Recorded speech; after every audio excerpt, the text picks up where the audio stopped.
आज से कुछ दिन पहले नासा के साइंसदान सूरज को स्टडी कर रहे थे तो अचानक सूरज के ऊपर वाले हिस्से का टुकड़ा टूटकर स्पेस में चला गया, जिसे देखकर साइंसदानों के होश उड़ गए। इस वीडियो को देखें जिसमें सूरज के प्लाज्मा के रेशे नजर आ रहे हैं। इसे प्लाज्मा की गैस भी कहते हैं। ये गैस सूरज से निकलकर अलग होती है और फिर सूरज के गिर्द घूमती है। साइंसदान हैरान है कि आखिर ये सब कैसे हो रहा है। उनका कहना है कि ये सब उनकी मैग्नेटिक फील्ड की वजह से हो रहा है। आखिर सूरज के अंदर क्या हो रहा है, ये अमेजिंग इन्फॉर्मेशन आप जानोगे आज की इस वीडियो में, तो पूरी वीडियो वॉच कीजिएगा। और आप देख रहे हैं स्पेस वर्ल्ड। साइंसदान जेम्स स्पेस टेलीस्कोप के जरिए सूरज को स्टडी कर रहे थे कि अचानक उसका एक हिस्सा सतह से टूटकर सूरज के गिर्द घूमने लगा, जिसे देखकर साइंसदानों के होश उड़ गए। इस इंसिडेंट्स की खबर नासा ने ट्विटर पर दी,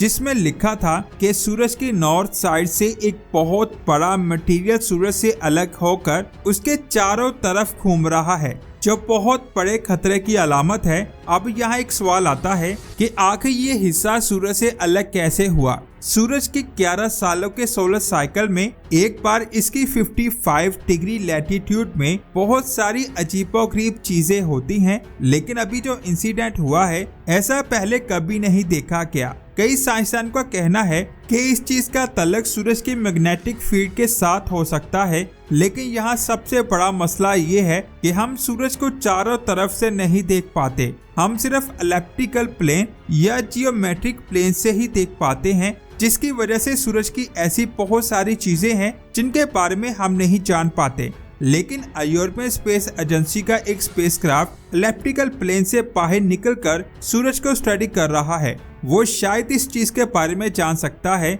लेकिन उसके लिए हमें बहुत ज्यादा टाइम लगेगा। इसके अलावा space.com के मुताबिक सूरज से बहुत पावरफुल फ्लेयर्स सूरज से खारिज हुई हैं, जिनकी वजह से हमारा सैटेलाइट और स्पेसक्राफ्ट से कनेक्शन टूट जाता है। साइंसदानों के मुताबिक 2025 में इससे भी बड़ी फ्लेयर्स निकलने वाली हैं, जो हमारी जमीन को अपनी लपेट में लेकर इसे खत्म कर सकती हैं। अब यहाँ एक सवाल आता है कि आखिर इतनी स्ट्रॉन्ग फ्लेयर क्यों बन रही हैं? इसे जानने के लिए हमें सूरज की कोर को समझना होगा।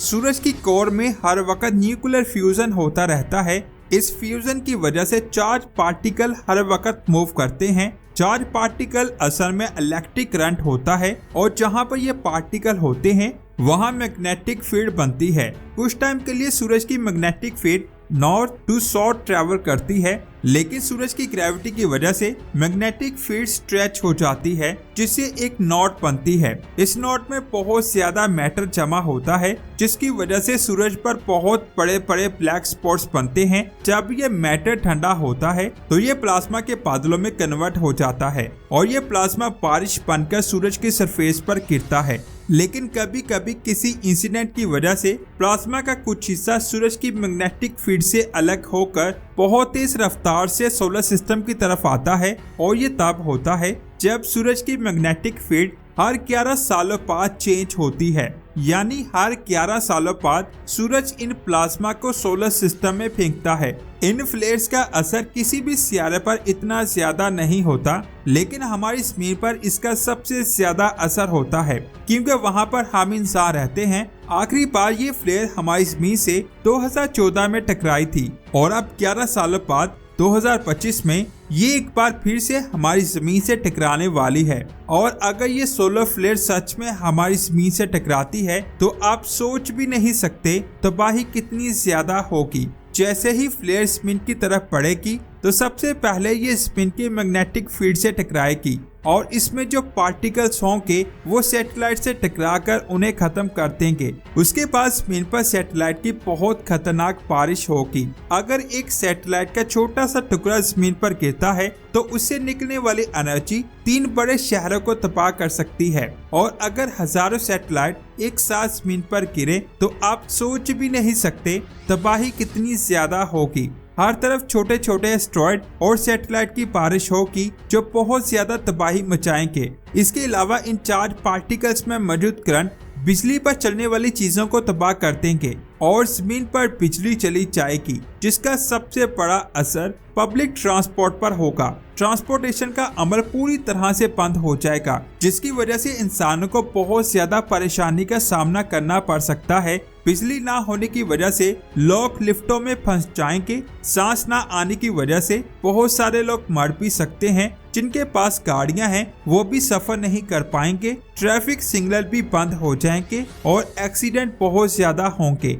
इन एक्सीडेंट्स की सूरत में इमरजेंसी सर्विस बंद होगी। हॉस्पिटल्स और कहीं भी बिजली नहीं होगी। बिजली ना होने की वजह से जितनी भी मशीनें होंगी वो बंद हो जाएंगी, जिससे बहुत ज्यादा लोग मर जाएंगे। अगर पूरी दुनिया में बिजली नहीं होगी तो कम्युनिकेशन पूरी तरह से खत्म हो जाएगा और आप सोच भी नहीं सकते कि इसका क्या रिजल्ट होगा। 2025 में जो फ्लेयर आएगी उसका असर 1 माह तक रह सकता है, जिसका सबसे ज्यादा असर दुनिया की जीडीपी पर होगा।